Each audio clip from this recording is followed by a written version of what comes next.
Welcome to today's video, where we will tackle a problem commonly encountered by our users when dealing with package bugs.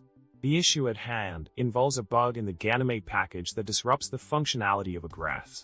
The fix for this problem involves temporarily patching a specific function to ensure the graph is displayed correctly, especially when running non-interactively with tools like niche.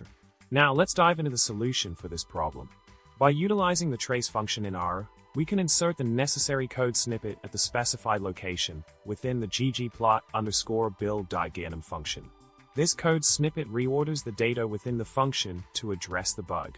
By tracing the function at the appropriate line, 31 in this case, we can ensure that the code is inserted correctly. Once the graph is generated successfully, we can untrace the function to revert to its original state. In summary, we have discussed a practical solution to temporarily patch a package bug in gganimate to facilitate the correct rendering of a graph.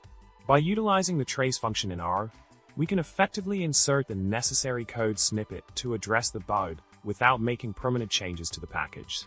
Remember to subscribe, like, and leave a comment below for more content like this. See you in the next video.